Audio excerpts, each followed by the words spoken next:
त्या रेसिपी. आता हे बघा, मी याच्यामध्ये कोथिंबीर टाकली आहे. आता आपल्याला थोडंसं अजून पाणी टाकायचं आहे, कारण आपण जवळा भाजलेला असला तरी पण तो जवळा शिजला पाहिजे थोडा, नाहीतर वास येणार त्याला. छान शिजली की मग आपण उतरवून घ्यायची आहे. याच्यामध्ये पाणी टाकलं आहे आणि ह्याला थोडा वेळ 2-3 मिनटं झाकून. आणि आता माझ्या घरी पण चपात्या बंद केल्या आहेत. डॉक्टरांनी सांगितलंय नाचणी, बाजरी आणि ज्वारीच खायची. तर गव्हाचं पीठ तसंच पडून आहे. आता हे बघा, मी बाजरीची भाकरी बनवते.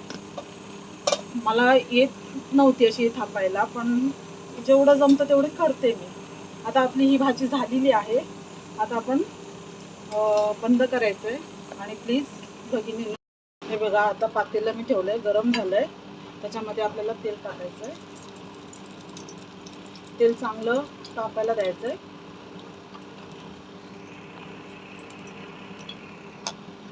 आता हे बघा, तेल तापलंय. लसूण टाकायचे आपल्याला. थोडी लालसर होऊ द्यायचे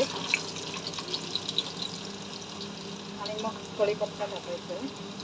2 घेऊ शकता, कारण आपल्याला जवळा टाकायचं, त्याच्यासाठी आपल्याला आंबट पाहिजे. आणि मी ही बघा अर्धी कैरी घेतली आहे.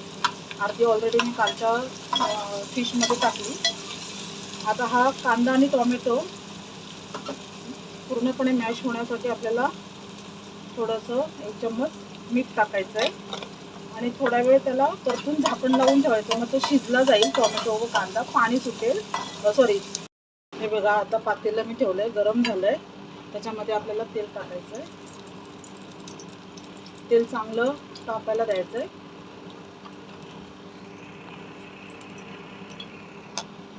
आता हे बघा, तेल तापलंय. लसूण टाकायचे आपल्याला. थोडी लालसर होऊ द्यायचे आणि मग कढीपत्ता टाकायचा आहे. आता याच्यामध्ये टोमॅटो टाकायचा आहे. मी एकच टोमॅटो घेतला आहे. 2 घेऊ शकता, कारण आपल्याला जवळा टाकायचं, त्याच्यासाठी आपल्याला आंबट पाहिजे. आणि मी ही बघा अर्धी कैरी घेतली आहे. अर्धी ऑलरेडी मी कालच्या फिशमध्ये टाकली.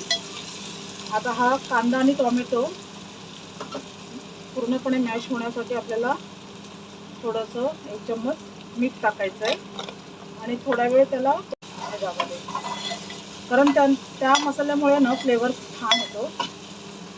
इथे आपल्याला हळदही टाकायची आहे. गरम मसाले वगैरे टाकण्याची गरज नाही, कारण माझ्या मसाल्यामध्ये ऑलरेडी गरम मसाले सर्व आहेत. मी हळद पण कमी टाकले, कारण माझ्या मसाल्यामध्ये पण हळद असते. हे बघा, आता परत एकदा ह्याला आहे ना